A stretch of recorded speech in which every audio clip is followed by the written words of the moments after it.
nervous. I knew you were going to do that. Now I'm ready for it this time. All right. Hello, and thank you for listening to Guidance in Recovery. I'm Keegan, and every week I speak with guests to honestly explore recovery, sobriety, the struggles that come with it, and find things that help us along our recovery journey. Today, we're joined by a guest who's completely shattering the traditional one-size-fits-all recovery paradigm. Katie Lain. I forgot to ask that. Did I pronounce that right? Is it Lain? Yeah, Lain, that's right. Woo!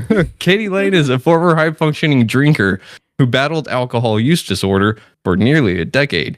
After trying everything from sheer willpower to temporary breaks without long-term success, she stumbled upon a revolutionary and science-based treatment called the Sinclair method.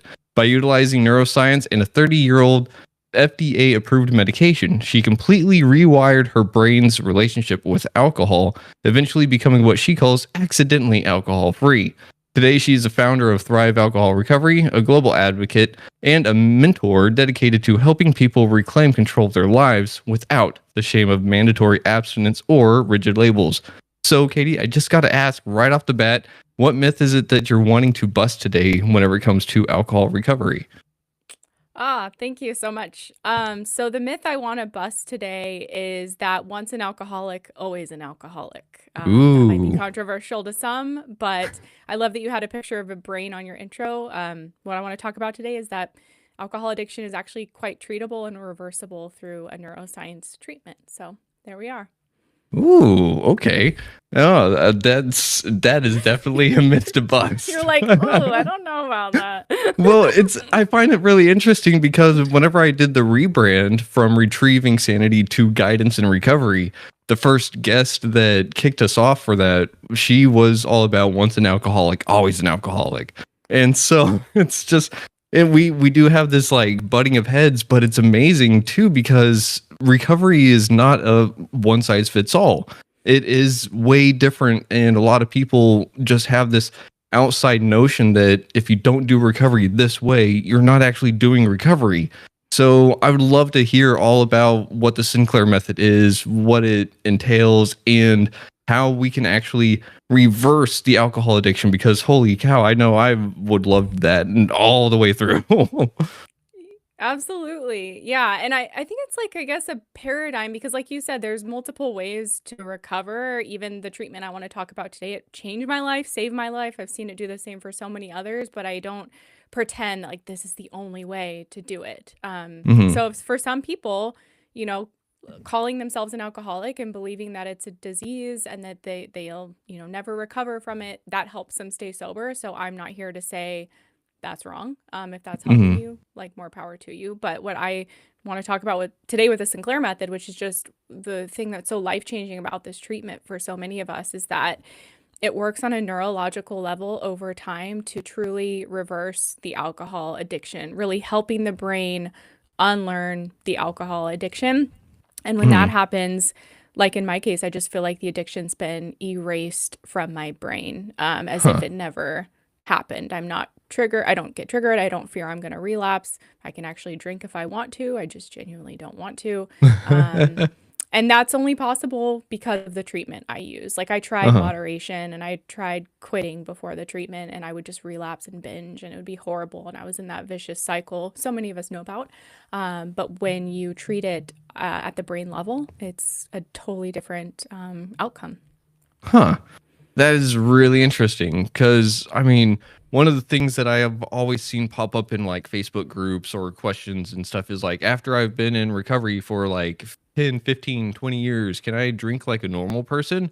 And they usually get ridiculed and laughed out of the like post that they made and stuff, or a lot of hate Yeah. thrown their way. But it's a legitimate question. You know, a lot of society does revolve around festivities that have alcohol there, whether you like it or not, and some Yeah. people may want to do that kind of thing, but it's really interesting that you said that like your relationship with it has changed and you just choose not to anymore. Yeah. So can you give us a little bit of your backstory so that we can understand a little bit more of like how Katie got to where she doesn't want to even drink even though she can now? Yeah, absolutely. And I just want to say too, like with the Sinclair method treatment, I know we're going to talk more about it, but it's a treatment that's really intended for people who are currently drinking and want to start by cutting back on their drinking. For people who are like years in recovery and doing well, like sometimes people will come at me and be like, oh, so you're telling me I should start drinking again.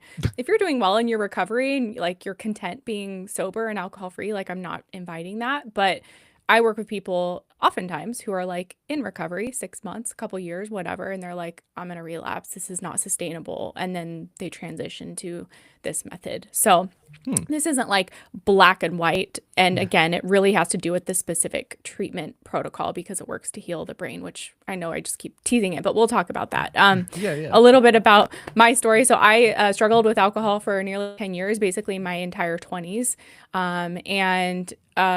Initially, when I first started drinking, I didn't really care for it that much. Like even on my 21st birthday, I was like giving away the shots people were buying me and I was like drinking a beer, you know, it wasn't anything. I wasn't even hungover the next day.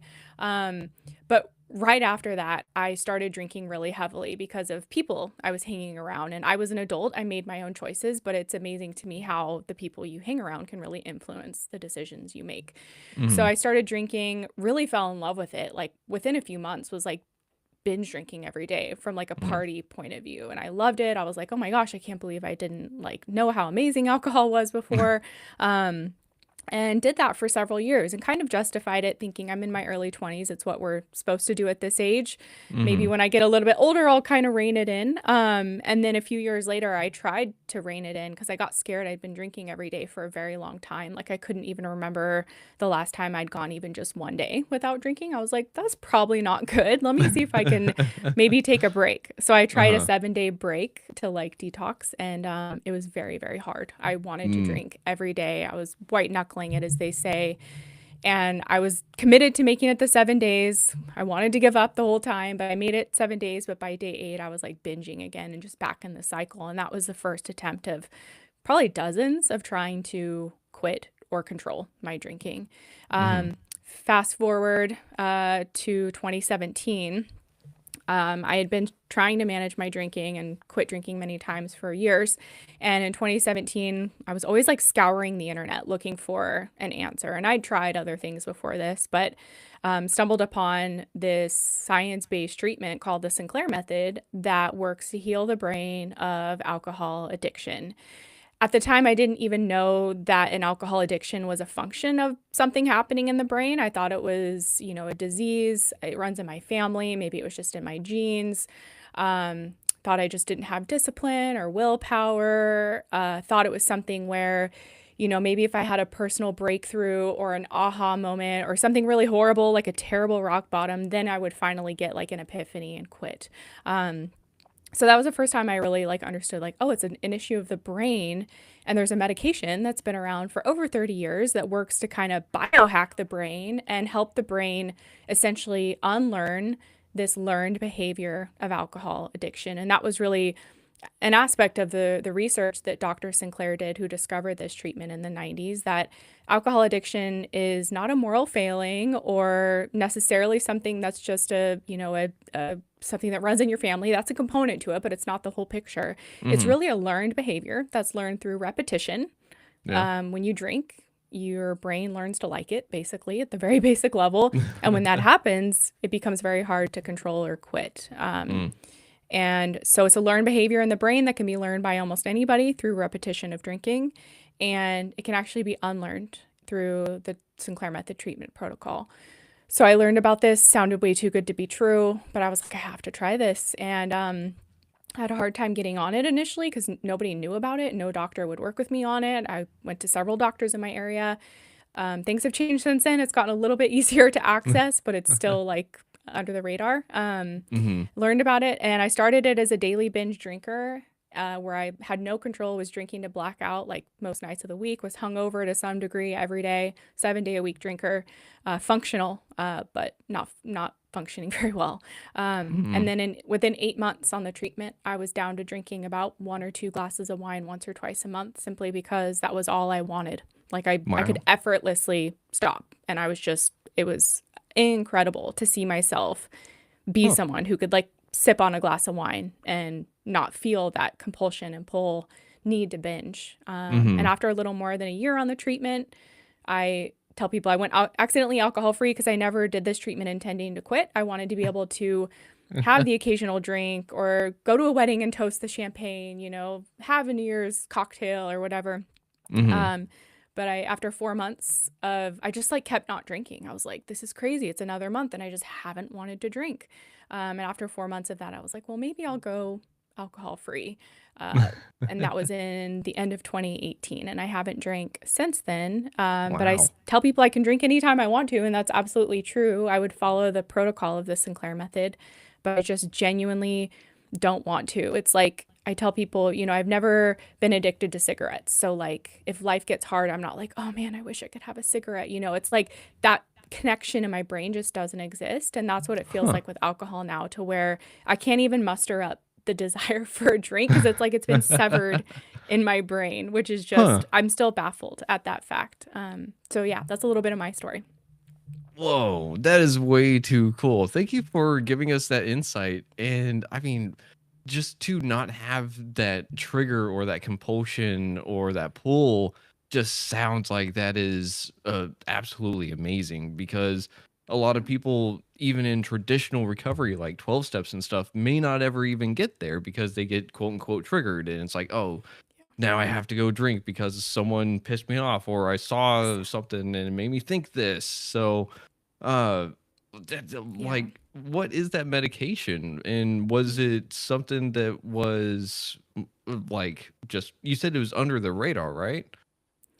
Yeah, and I mean, just to your point, like I tried to quit drinking so many times before this treatment, and I could make it a couple weeks, couple months. I made it 6 months one time, but it was like it was just like always on the surface. Like, am I gonna relapse today? Am I gonna relapse? Like fighting the urge, and anything could justify a relapse. Oh, I had a fight with a friend, or I had a great day, or it's sunny, or it's raining, or like whatever. It would Yeah. people who struggle with alcohol know it's like any reason. Mm-hmm. And so I know that experience very, very well of like, yeah, just being very triggered by anything. And the reason for that is because, again, once our brain learns the alcohol addiction, it's constantly looking for the alcohol. And when we quit drinking, it doesn't go away. The brain is still changed. It's still adapted to this alcohol addiction, those neural pathways. So you quit drinking, and what actually happens is something that was also part of Sinclair's research, is something called the alcohol deprivation effect. And people can look this up. There's research Hmm. into it where your brain, when it's addicted to alcohol, it thinks it needs it for survival. And so you quit drinking, and all of a sudden it's deprived of something it thinks it needs to survive. So it starts looking for it, starts craving it more, making you want it more. And Mm-hmm. oftentimes people know that feeling. They're like, they get the pink cloud sobriety. They're like, this is it. I'm going to quit drinking. And they sincerely mean it. Yeah, And then yeah. a couple of days or months, they're like, oh, I just want to drink. And that's because the Mm-hmm. brain is like, where's the alcohol? I need the alcohol. Or more accurately, I need the endorphin reward that the alcohol provides, because it's just Mm-hmm. flooding the brain with all of that. So, the alcohol deprivation effect was also an aha moment for me, because I was like, that's why I couldn't stay sober. It wasn't because I lacked discipline or didn't really want to get better. It's that my brain was thinking it needed the alcohol to survive. And I was willing to override my logic and reason and throw away my health and family and finances and whatever just to get a drink. That's the Mm-hmm. insanity of having a brain that's addicted to alcohol. Yeah. But the medication is called naltrexone. I say it's under the Oh. radar because it's generic, and there's no like commercials by major pharmaceutical companies because there's no money to be made in it. Mm-hmm. So technically, any doctor can prescribe it. People could go ask their GP, hey, can I get a prescription to this? It's FDA approved since 1994 for alcohol addiction. My experience was no doctor would prescribe it to me back in 2017, because a lot of doctors don't know about it, or your GP is not trained in treating addiction. They just don't know. They don't feel comfortable. They don't know how to prescribe it or whatever. That still happens today. But Mm-hmm. technically, any doctor can prescribe it. And with the Sinclair method protocol, it's unique because, again, it's not an abstinence-based treatment. It's designed for drink reduction, whether the person's long-term goal is to go completely alcohol-free or if they want to be a quote unquote normal drinker. And I would say most people go on the treatment to drink less. And then as they progress and their brain heals, a lot of people end up like me, where they're like practically not drinking, or they're not drinking because they're like, I just don't even want to drink. So Yeah. it's different than like, I can't. It's like, I just don't Uh-huh. want to. Yeah. So with the protocol, naltrexone is taken before drinking. And what that's doing is it's interrupting the reward that the brain is experiencing when you drink, because when you drink, it just floods your brain with a bunch of reward, like way more than you even get from like sex or your best vacation ever. It's just like so much reward, which is why it's addictive. And Mm-hmm. so when naltrexone's on board, it interrupts that reward. You can still get drunk, you can still enjoy it, you can still get a buzz, whatever, but it's just not as rewarding, and it's more subtle Huh. to where it's not like right away you notice a difference. Some people can, but for most of us, it's like Uh-huh. a progression over months and months on the medication where you drink and it's not as rewarding. You drink and it's not as rewarding. And then over time, your brain learns, hey, alcohol is not that like insane reward it once was. Like, what else can I do? Or I don't feel Huh. like drinking. Um, so that's the basic protocol. And it takes time. Like the fastest Mm-hmm. I've seen someone reach their goals is about 3 months. Me, it took more like 9 months. Other people, it could take a year and a half, 2 years or more even. But typically what's happening is like they're making progress throughout that time, like kind of like a weight loss journey where they're continuing to reduce, continuing to get alcohol-free days, but maybe they like haven't like lost the last 10 pounds yet, or they're not exactly where they want to be. But Hmm. it's a really amazing change that people see where they really like it's opposite to like the AA principle. And I know this can be helpful for people of being like powerless over alcohol through this Mm-hmm. treatment. Like you really become empowered over alcohol to where you genuinely are like, I don't feel like drinking. I don't want it.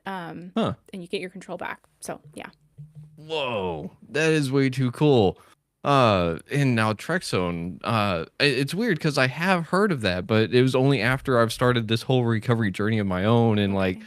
doing other things because like again, I'll just see posts talking about like medically assisted therapy and stuff like that. And I know I've seen naltrexone come up, but I never knew that it was associated with like the Sinclair method, which is really cool.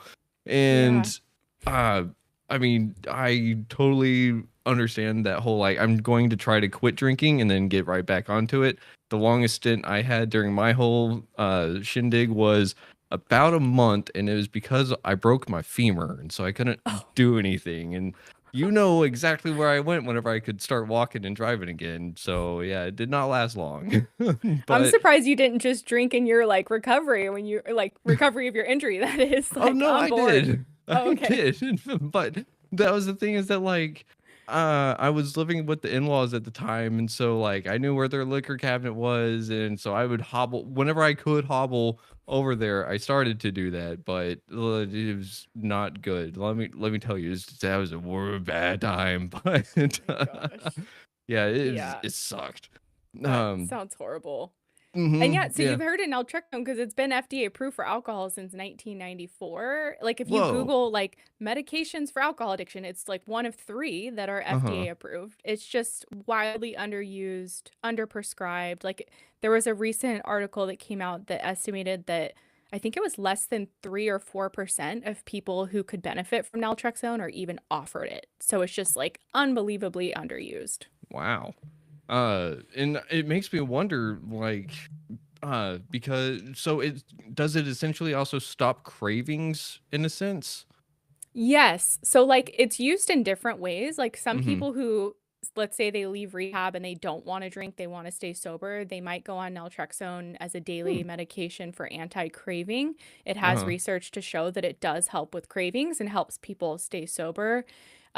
The Sinclair method, some believe that's the more effective way to use the medication because you're targeting it with the alcohol. So you're doing the behavior but not getting the same reward. And that's a really Mm-hmm. strong reinforcement in the brain. But I mean, I see people as well who benefit from the daily dose if they want to stay sober. So yeah, it Mm-hmm. can dampen the craving. And that's true when you're on Huh. the Sinclair method as well.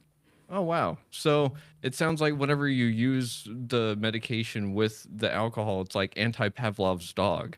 Like That's actually one of the examples that Dr. Sinclair talked about. Like the dog learns to salivate at the sound of the bell mm-hmm. because it knows it's going to get meat. It's anticipating the reward. It rings the bell and it's like, oh, the meat is coming.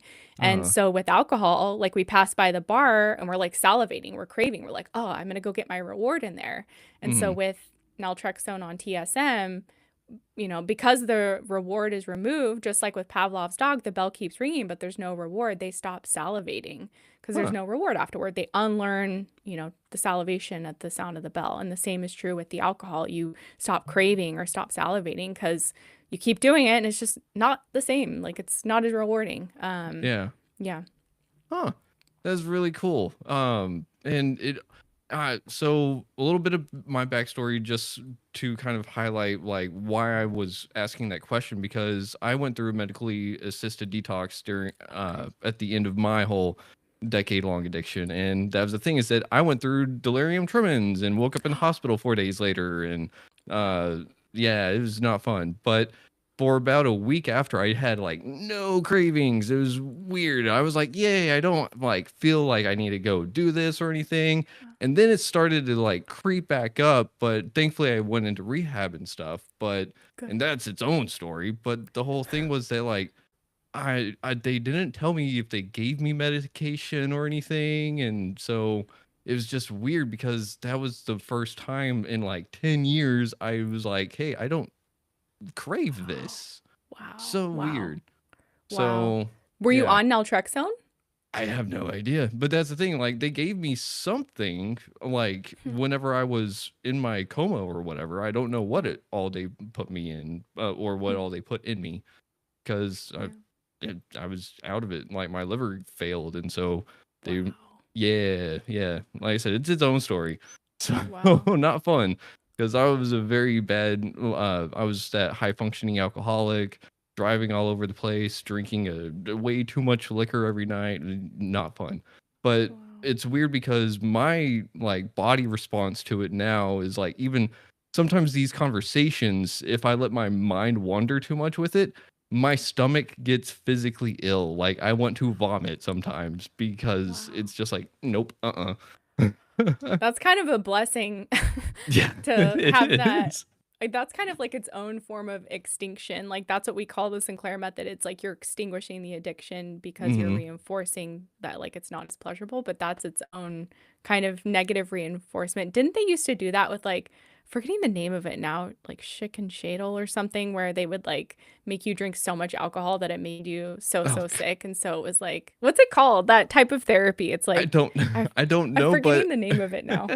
it reminds me of like whenever I remember getting told like, if we catch you smoking cigarettes, we're going to make you smoke so much that you throw Yeah. up from it and stuff. Same concept, and doesn't sound fun. But Yeah.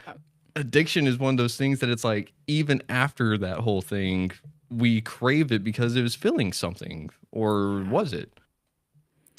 Yeah, I mean, I think it's like layered, because sometimes you hear, and I don't know what your belief is on this, and I think there's like debate and more research that needs to be done, but there's some out there who say that like trauma is the root of the addiction. If you have to get to the trauma in order to heal the addiction. Hmm. In my case, and with so many of us on the Sinclair method, like maybe we started drinking for trauma, or we drink trauma is one of the reasons, but we also drink to have fun and celebrate and because Hmm. it tastes good. And I mean, simply because our brain is wired to crave it. Like I said earlier, anything and everything was a trigger for me to drink as a daily drinker. And so if I was going through a trauma in life or thinking of things from the past, sure, I'd want to drink, but I'd also want to drink out with friends or whatever. So Hmm. for me, I healed from my alcohol addiction through the Sinclair method, didn't want to drink anymore. And even years later, I was getting help working through some trauma. So for me, it wasn't that I had to like understand like, okay, well, like what's the serious reason why you're drinking and like, Hmm. let's uproot that. It was more for I think the craving that I was drinking. Like I was drinking because I wanted to drink, and the want was more than just a choice. It was like beyond Hmm. logic and reason. Like before I learned about this treatment, like I went through some rock bottoms, like one of which being I was in the hospital with like bilateral pulmonary embolism in my lungs, blood Ooh. clots. The doctor was like, you can't drink. We're putting you on a medication, blood thinner. You can't drink on this. Hmm. And I thought, this is it. Like, I got really sick. I almost died. It was a very serious thing. And I was like, this is the rock bottom. But 4 days later, I was drinking again. It was not the rock bottom, apparently. And so, I'm sorry, I lost my train of thought. I forgot where I was going with that. Trauma root.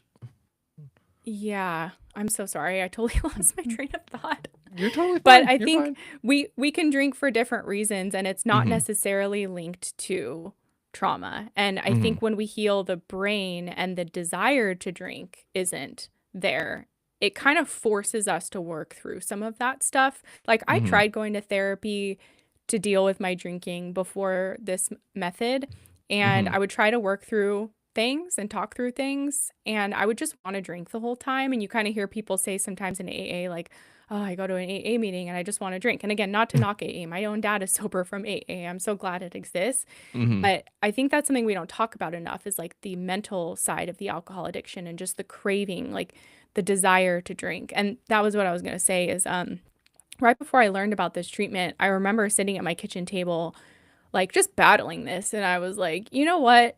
Maybe this is just the hand of cards I was like dealt in this life. And if I'm going to die young from cancer or drinking or whatever, like whatever, because I Mm-hmm. can't imagine life without alcohol. Like it seems so bleak and boring and terrible. I would rather drink and die young Mm-hmm. than have to live the rest of my life white knuckling sobriety. And that's just like, I think how crazy it is to have a brain that's addicted to alcohol. But I think like really what was going on when I like zoom out of what that was is like my brain was so hijacked by the alcohol addiction that it was craving it above everything else in life. And as the Sinclair method worked to chip away at that, I would be shocked. Like I remember my first alcohol free day on the treatment. I was a daily drinker, and so I never had alcohol free days unless I was like dying hungover in bed or something or had to do Mm-hmm. it for whatever reason. But I Uh-huh. remember this day and I was like, I don't feel like drinking today. Like it was the first week on the treatment and I was like, this is unbelievable. Like I literally, I mean, I could have drank, like there was maybe a mild desire there. Maybe like you after your recovery, it was, or your detox, it was like, I just don't have that pull to drink today. And so I didn't. And that was like the moment I knew that something Mm. was changing and the treatment was working. And so I think to be free of the desire to drink, which is what this treatment does over time, that's like what's so miraculous about it. Because when you don't want to do something, like it's so much easier not to do it. Yeah. Yeah, like obviously. Yeah. Yeah, but I mean that's kind of the thing, right? Whenever people are facing addiction, a lot of the like inner struggle is like I don't want to do this anymore. Why can't I stop? And it, like you said, it is that insanity aspect. And Mhm. sometimes I think that self-awareness is part of the problem too, because society tells us, or a large part of society is misinformed, that addiction is that moral failing. Yeah. But you even brought it up a couple of times now to where it's not so much genetics kind of has a play in it, but it isn't the Mhm. cause of it. Like I've heard it referred to as like it's a predisposition to falling into addiction or having those addiction behaviors kind of creep up in just people wanting to solve something that they don't really know what it's missing for some Yeah. reason. And I think it's really cool though that the Sinclair method is essentially teaching the brain like, hey, this is not good anymore. Find Yeah. something else. So, like, is there something in there that you've like replaced alcohol with, but like in that healthy manner?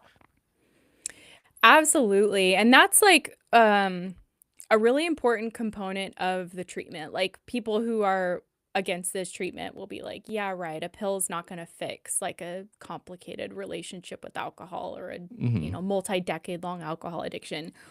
And I agree, it's not the whole picture. Like when I work with people, I tell them naltrexone and the Sinclair method protocol is 50% of it. Like it's going to do some heavy lifting, but it's Mm-hmm. not going to do, the other half of it where I say you have to meet the medication halfway. And Ooh. that is like, like just to give you an example of some people on this treatment who are relying only on the medication, what will happen for them is they'll be several months into the treatment and they'll tell me, I can notice like the pleasure from the alcohol is less. Like I'm not enjoying it as much. I don't want to drink as much. Maybe I didn't even feel like drinking today, but I did it anyway. Like I'm using Mm. alcohol to fall asleep. I'm bored. I've been drinking every night for 20, 30 years. Like who am I if I'm not drinking tonight? Yeah. What do I even do?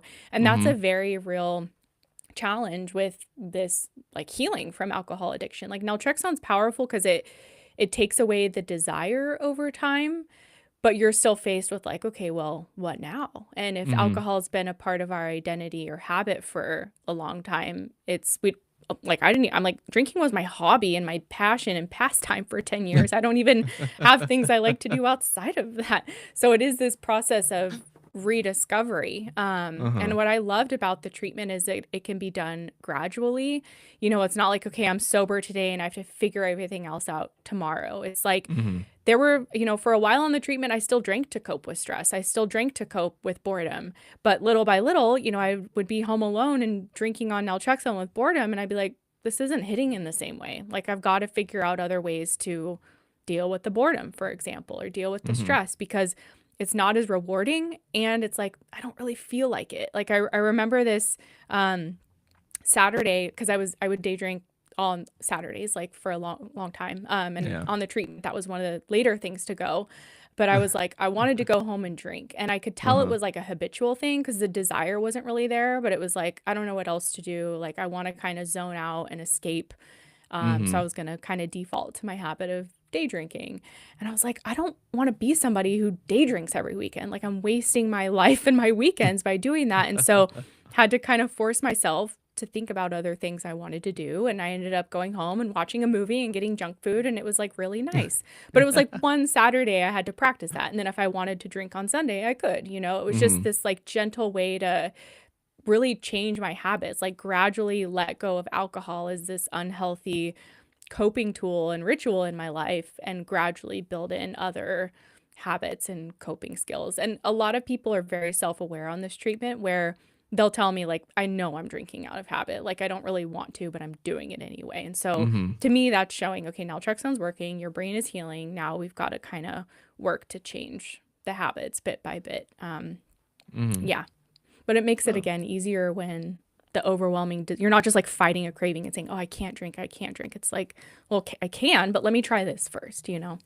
Oh yeah. Yeah. And I mean that would have been so much better than like my experience because like near the end of my addiction before rehab and detox and all that, if I went a couple of hours without like a fresh drink in me, it was like getting those shakes really bad, and it's just not fun.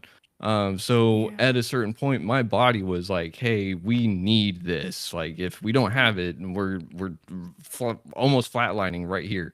And that was the scary thing too, is that like halfway in my addiction, I wanted to be like, hey, I don't want to do this. And then I looked up alcohol detox and withdrawals, and I was like, wait a minute, if I stop, it can kill me.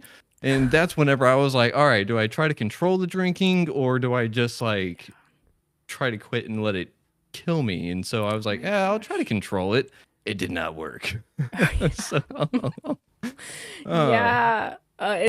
And with the Sinclair method, David Sinclair, the man who discovered it, there's actually a clip of him on YouTube where he talks about this treatment as a form of alcohol detox because you are like, when you're in that state where you experience withdrawal, if you quit, that's very, very dangerous, as you know. And so with this mhm, treatment, it's like you're still drinking, but you're titrating down mhm. gradually. And, Huh. that I've seen that help people as well. But it's such a like where you were described where you were at, where it's like, yeah. And like the logical side of you wants to address this, but you're like stuck in this horrible cycle of like dependence on it. And you're not even drinking for pleasure at that point. It's just like, I need it. Like, I'm drinking just so I don't die, which is, yeah, a really sad state to be in.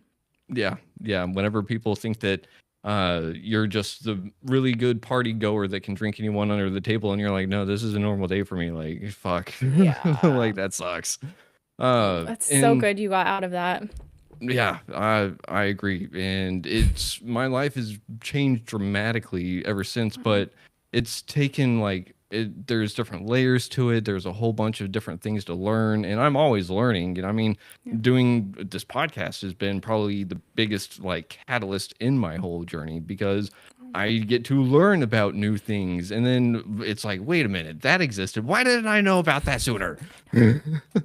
I wish we had like a menu of options for like all the different and I'm sure there's treatments I don't even know about. I've seen like laser therapies and some people are doing psychedelics. Like, I don't know about that Hmm. stuff, but just if we had this like menu of options, because I hear from so many people, and me too, I thought that like abstinence and AA and rehab was like the only way to go about it. And Yep. where I see people, they're like in and out of the rooms of AA for 10, 20 years and they keep relapsing and they just get more and more deep in their addiction, more ridden with shame because they're like, I'm a failure. Like, I can't do this. When really it's like, well, maybe the treatment is the failure. Maybe you're not like plugged into the right treatment for you if it's not, Mm-hmm. working. So I just like, I want people to know that there's like so many options out there nowadays. It's not just one size fits all by any means. Yeah, yeah, absolutely. And that would be really cool to like walk into a treatment center like, all right, psychedelics or Sinclair I know. method, I know. forced So, abstinence. yeah. Which route do you want to take? Uh-huh. That would be really cool. But I mean, there's that whole thing that like it maybe a conspiracy theory, I don't know, but it's like detox centers or rehabs are not meant to actually cure people. They're just meant to like take care of you for like 28 days and then Yeah. charge insurance out the butt and then get you back in there like next year or something. Um Yeah. so I mean, uh, it's a chronic relapsing condition. I saw a stat in a study that said that like experts agree who are in this field that it's like a chronic relapsing condition, and 80% or more of people will relapse within 6 months of leaving treatment for alcohol addiction. So it's mm, known. And it's just, it helps some people. I absolutely know that. There's so many people that go to rehab and they're, good. Maybe it takes them a few times, but I mhm. think it's unfortunate that so many people are under the impression that that's the only way, and so they keep trying it and it keeps failing them and they're just discouraged. And yeah, it's a dark place. I've worked with so many people who are like that. Yeah. So real quick, where can people find you if they're looking to get this kind of help? Because it sounds like some people might just need a new resource for their recovery. Yeah, so I started Thrive Alcohol Recovery, my website, thrivealcoholrecovery.com.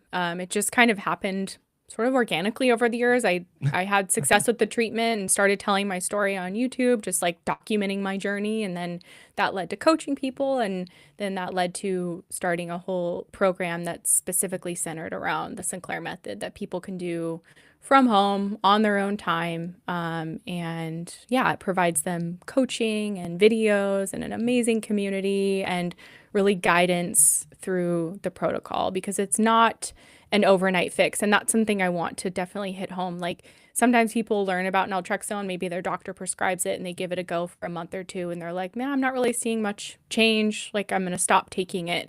Just for people to know that this treatment needs time to work. The better you're on it, the longer you're on it, the better it works.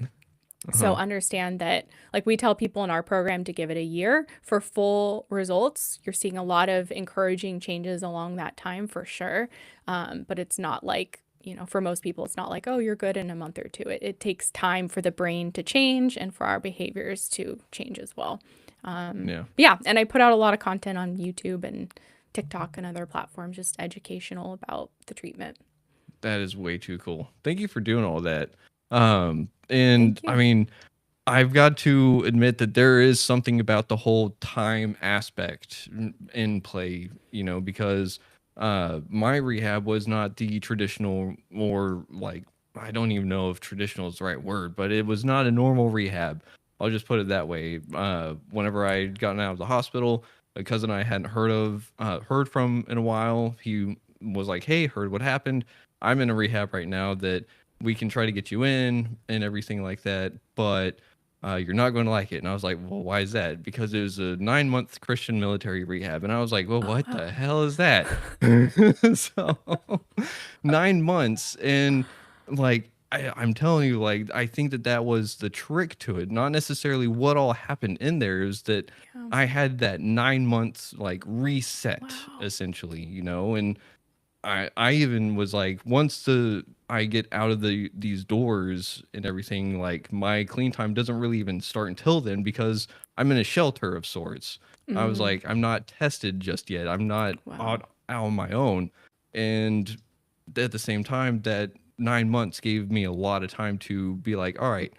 because like you said, if I'm not drinking, if I'm not drunk all the time, if I'm not doing this, what the hell am I? Like, who am I? Yeah. And that's a weird question. So do you help people find their identity of a sorts?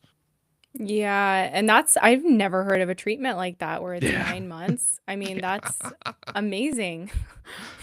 Yeah. Um, Because it does take time. Like, and I think like what you mentioned earlier of like, people going into rehab for 28 days, it's like you're kind of in that shelter and you get out and the triggers are still there and life is still there. And I think that's why Mm-hmm. 80% or more of people relapse. But yeah, and to your point about the identity, that's like a huge piece of it. And for me, when I was in it, I had no idea how much I identified with my drinking and how my entire life was built from a foundation of someone who was addicted to alcohol and who I hung out with, what I did, how I thought, my every free moment, even at work, I was starting, I mean, for years, I was like sneaking drinks on my lunch break and sneaking alcohol at work.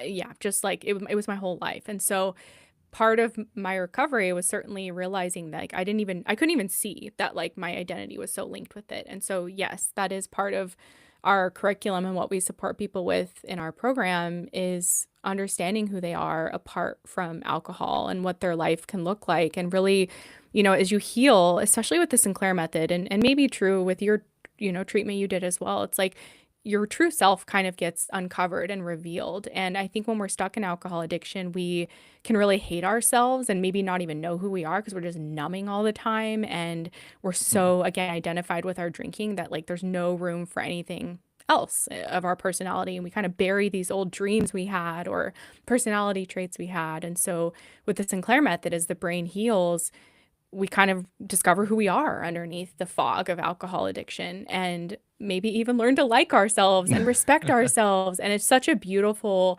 process, but it is kind of painful because you kind of have to die to this old version of yourself that Mm-hmm. like recently in our program, we've been talking about mourning our old relationship with alcohol, like grieving it because it Mm-hmm. is such a part of our lives for so long. And we often call it a frenemy, where it is like a best friend, but also a horrible enemy. And Yeah. so we're like letting go of this. And even with Sinclair method, it's not about abstinence, but it's like we're learning to be a normal drinker. Like we're no longer somebody who's using alcohol to get drunk. Maybe we have a glass of wine with dinner because it enhances the meal and we want to enjoy it. We're not turning to it to be drunk anymore. And so that's a Mm-hmm. major identity shift. Like, I'm not somebody who uses alcohol to get drunk anymore. I'm not somebody who uses alcohol whenever life gets hard or to numb or escape. So, yeah, there certainly is this identity piece to it and that's something we more look at maybe like phase 3 of the method. We break it into 3 phases. Mm-hmm. But yeah, absolutely. And I think for full healing and recovery, like we need to let go of that old version of ourselves. But it's comfortable because it's familiar, right? Like we like, even though it's not serving us, it's like, oh, it's what I know. And I love it in some sense. I also hate it, but I love it. Yeah. It's so true. Uh, Yeah. Whenever I was deep in it, I remember one of my favorite jokes at the time, and I at this point it's more like a self-deprecation joke. It was like, what's the difference between a drunk, a pirate, and an Irish person? And everyone was always like, what? And I was like, the hour hand on the clock. And then Wait, I don't get the it. so the difference between a drunk and Irish person and a pirate is just whenever they start drinking. Oh, okay. Yeah. And I That's mean, funny. that's also one of the things too, is that like I'm Irish. So whenever Yeah. people were like, so like you're sober now, doesn't like who like a sober Irish person, isn't that an Yes. oxymoron? And that's like part of it too, because in your experience was drinking, I don't know if in your family or friends, was it like glorified in a way because it is part of your, I mean, I've part Irish too, but it's like part of our heritage and who we Hmm. are and Yeah. holding your liquor. Yeah, and here's the other weird part too, because like my drinking started like I hated beer, like it was disgusting to me. I was like, "Bleh." But I was also drinking mostly because of traumas. So Mm. like that was most of my root. But that was the thing, is that I was like, I hated beer, so I'm just going to do liquor because it will get me there quicker. And so my father also started up his own brewery of a sorts. So he did his own craft beer. And so like it was somewhat intertwined. And then I also had that shame of like, oh no, I'm a drunk and my dad has this like out like brewery going on. Like, oh no, I'm just sullying the family name. Damn. So yeah, it was Wow. it sucked. Oh my gosh. Yeah. And that's like Hmm. stuff that we carry silently often when we're struggling, like the shame, and we just pile it upon ourselves. And again, maybe it's not something we're even aware of, like how much shame we're carrying. Hmm. Yeah. And that alone, like, I think drives us to drink. Like a lot of people, when as they progress through their alcohol addiction, as you probably well know, we're drinking in secret because we have so much shame around it, and we Yeah. want to drink more than the people around us will like be comfortable with. And just even that burden of hiding how much you're drinking, it's quite a Hmm. burden to bear. And something that was cool through the Sinclair method is, because I used to drink and hide it from my husband because he's a totally normal drinker. He has no problem. I've never seen him drunk. And so I would like pull shots when he wasn't looking, and just was always like sneaking Oh. around drinking. And so with the Sinclair method, as I healed, I could just be like out in the open with my drinking because it was like normal. I didn't have to hide anything. I was like, this is so cool. Like, and he didn't know. I had to open up and, tell him, oh, by the way, I've been Uh-huh. stashing liquor and drinking it when you weren't looking. I would have excuses Yeesh. like, oh, I just forgot to eat, or, but Hmm. yeah, Yeah. we all know that stuff. Yeah, yeah. Whenever I had to move out of the ex-wife's apartment and everything, that was not a fun time. Like, oh yeah, there's that bottle, there's that bottle, Oh my there's that gosh. bottle. Yeah, Was not this fun. after you were out of rehab? No, no, it Oh, was okay. before. So Okay. like, it's my story is just all sorts of not fun. Oh. um, Wow. but oh, what was it? Oh, have you seen that meme of someone they posted like, "Oh, I just got gifted this bottle of vodka or something on my 21st birthday from my dad, but he doesn't realize that it's all water now." Because they stole it and filled it back with water. Yeah. Oh, that's funny. I haven't seen that one. Yeah, I was like, "Oh, that would be my kind of luck." And Yeah. I still remember getting in trouble for that too. But anyways, um Oh, yeah. is there something that you usually try to encourage people like whenever, because I assume whenever people come to you, they're ready for a change. They're ready for this kind of adventure, if you will. And uh like you probably have to convince some people like, hey, this isn't normal. Like this isn't your traditional recovery. This is new. And I mean, do you have to fight people a lot of like that belief of what recovery is and isn't? That's a really good question. Yes, to some degree. Like people that join my program or that I work with, they're typically at least like on a surface level familiar with this treatment, and they're joining because it is something different. It's not like an abstinence-based approach. So they're like, it's for them like dipping their toe in the water. Like, I know I have a Mm, problem. I'm not ready to quit drinking. I'm ready enough to like start reducing. But with that said, there are a lot of people, especially those coming from AA or abstinence type recovery, where they feel this guilt because they're quote unquote allowed to drink on the treatment. mm, And so there is some, mindset work and just educational work that has to be done there to help them understand why it's okay that like you're allowed to drink on this treatment. Some people even like that about it.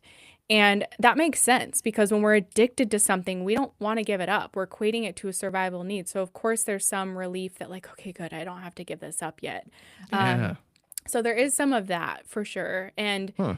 what's with this treatment, like if someone's willing to take the medication and comply with the protocol, that alone like tells me how motivated they are with the treatment, because it's changing the drinking experience, and it's kind of biohacking the brain for lack of a better term, where it's like you're doing the behavior but your brain isn't getting the same reward. And for me it was like, allowing myself to drink on this protocol, it was like scratching an itch. Like you have a craving, the most natural response is to drink to like alleviate it. It's like this screaming voice until you have your drink. And so on the treatment it was like I could surrender to this like overwhelming urge to drink, yet on the medication my brain wasn't getting the same reinforcement. So I knew that I was like, okay, I'm like tricking my brain right now, and it's going to learn that this, alcohol isn't the same reward. um Hmm. but it is difficult, like with loved ones, especially because sometimes there's a lot of history and pain and trauma with someone's drinking. So they're like, I just want them to be sober now. And if they don't understand what it's like to have an addiction, and that it's not a logical behavior, and how hard it is for people to quit and stay sober long term, Mm-hmm. it can be tricky to get them on board. But if someone can just understand the basic 101 neuroscience of alcohol addiction and how it's learned in the reward center of the brain and how the Sinclair method works to reverse it truly Mm-hmm. and make it extinct, it can make sense. Like the science is not difficult to understand with the treatment. But yeah, I hope that answers your question. Yeah, yeah, absolutely. And you brought up the other like really important aspect is the family members or the close ones that are involved because like you Yeah. said, whenever we're going through addiction, we're usually not making things better as we do it. No, So, we're dragging everyone down with us. yeah. So I can imagine that that's a hard conversation to have sometimes. It is. And there's actually a lot of family members who learn about this treatment and recommend it to their loved ones, which is cool. I just think that's like such an act of love and care that they're like, hey, maybe this will work for you. But Hmm. yeah, there are, people who they don't understand addiction, or maybe if they do, they're just so fed up with their loved one's addiction that they want this problem gone. But I would say for the most part, like for the people I work with, most family members are pretty open to it and they want to know how to support someone through it. And then once they Hmm. start to see the changes in them, it's just very encouraging. Because they see the person transform before their eyes, they're, oh my gosh, I'm not seeing you drunk anymore. You're not like lying to me anymore. And Hmm. so it's really cool. And there's some free resources out there for people to just like educate themselves on it to understand like what is the protocol, how does it work, just so they have a basic understanding of it. But yeah. Huh. Okay, that's really cool. That having free resources out there for others to kind of dig into definitely helps alleviate that anxiety that can come with it. Like, oh no, what if?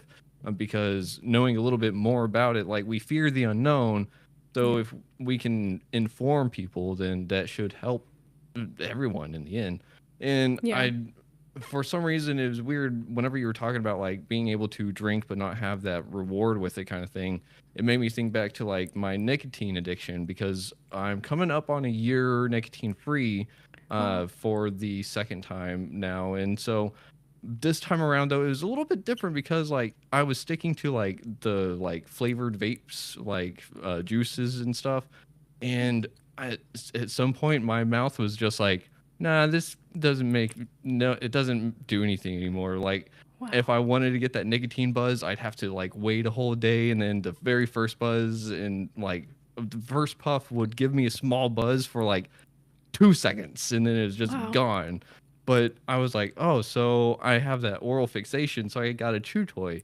Or rather, my wife Oh. got me a chew toy. And so it's kind of like if I have that, I can just pop it in and just like chew on it for a little bit and it makes that go away. So that's like my naltrexone for nicotine, I guess. Yeah, to where it just like it wasn't hitting in the same way anymore. Mm-hmm. Which, yeah, it's like I tell people with the Sinclair method what it did for me, because like those of us who've had addiction, like we know when we drink, it's like on your first drink, you're already thinking about the second, the third, and the fourth, and just chasing that buzz all night long. And with the Sinclair method, it was like I would drink wine, after I'd been on the method for maybe 6 months or so. And it was like an iced tea to where it's like I can enjoy an iced tea. I'll sip it. I might get a refill and have a second, but I'm not like needing to drink like 12 iced teas, It's like you're satisfied at a certain point. Or you get a Uh-huh. dessert and you eat a really delicious dessert and you're glad you had it, but you're like, no, I don't want another one, if you don't Mm-hmm. have a sugar addiction, that is. But so that's just what it did over time, where it's like, because people are concerned, oh, it's blocking the pleasure. It's interrupting it, it's blunting it, it's not totally eliminating it, it's just taking Mm-hmm. it to a level to where you're satisfied, toward the end of the treatment with like a drink or two. You're like, why would I drink more? I just don't need more. Yeah. um and that's like a really cool thing to see yourself have that level of control again over alcohol, to be like, no, I'm good, and that's like unheard of for a lot of us before something like this. Like having Yeah. 2 drinks was just annoying. I was like, I'd rather not drink because I'm just annoyed and want to keep drinking. Yep. Oh, yep. Yeah, that sucks. Uh, in rehab, it was pointed out to where it was like, whenever we could sit there and watch other people drink like a half glass of wine and then put the rest down and walk away from it, the alcoholic in me was like, that's alcohol abuse. Like, what are you talking Yeah. about? I know. So It's funny you mentioned that like type of example because I remember this time on my TS Sinclair method journey. I was at a restaurant. I had a glass of wine. I ordered a second one and I couldn't finish it. I drank half of it and I left the rest on the table. And I would be the person before that was like, I'd be finishing my husband's drink, like everyone's drink. I'd be sipping every last drop. Like we are not wasting this. And I was so proud of myself because I didn't finish half a glass of wine. Like I was like, I am good. I don't want any more. And that huh. was like a very memorable experience for me of just like, I'm a normal drinker now. Like I don't need to finish every last drop. But yeah, I know that that's alcohol abuse if you're not finishing it. Yeah. I would drink every last drop of whatever it was. Like I didn't care as long as it had alcohol in it. Yeah. Oh man. Ugh. No thanks. I remember those days too well, and Yeah.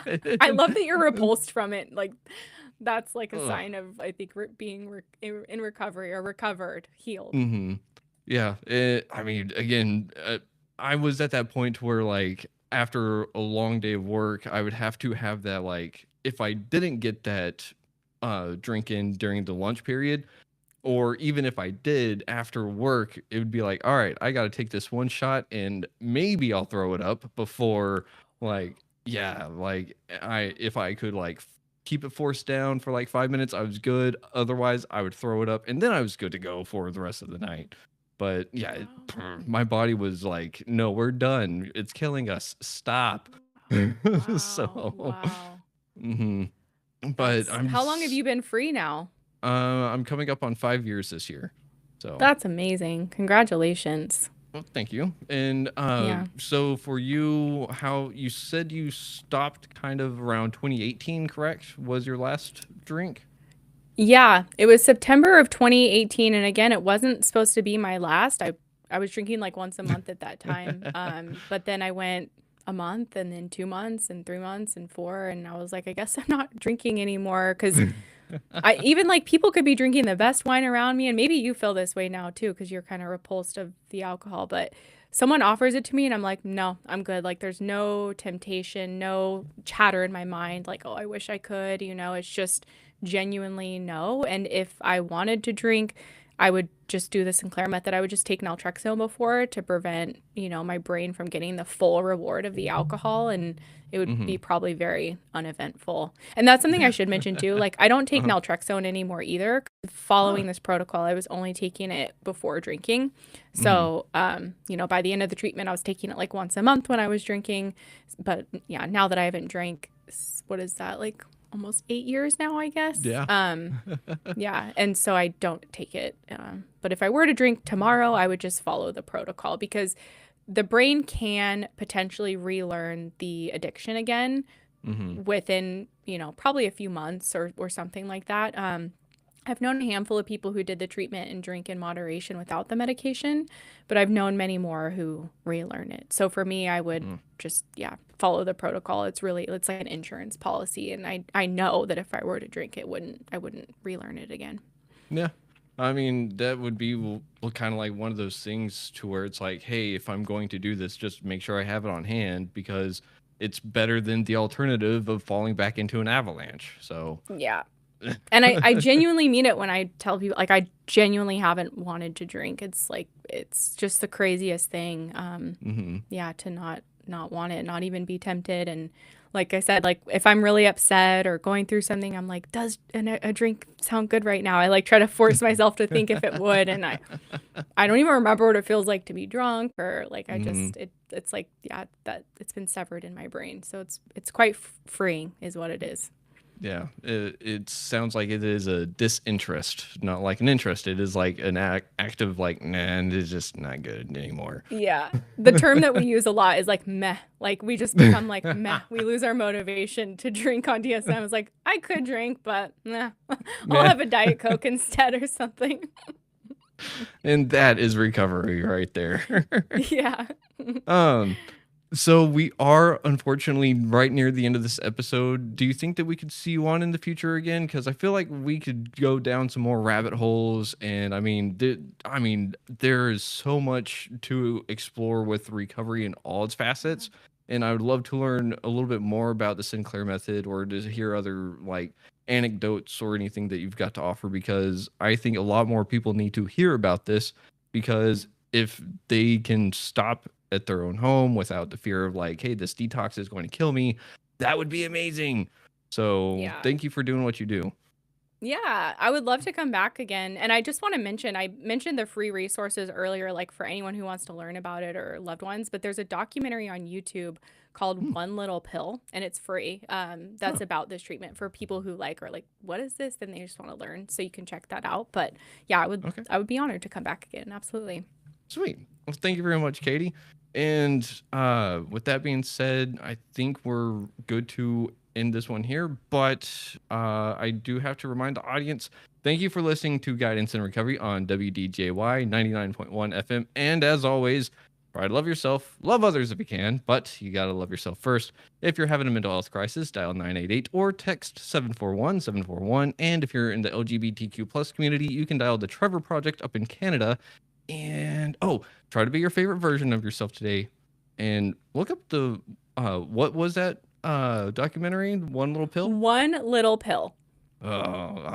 Everyone, check out the Sinclair method and go to Thrive Alcohol Recovery. Yep. Awesome.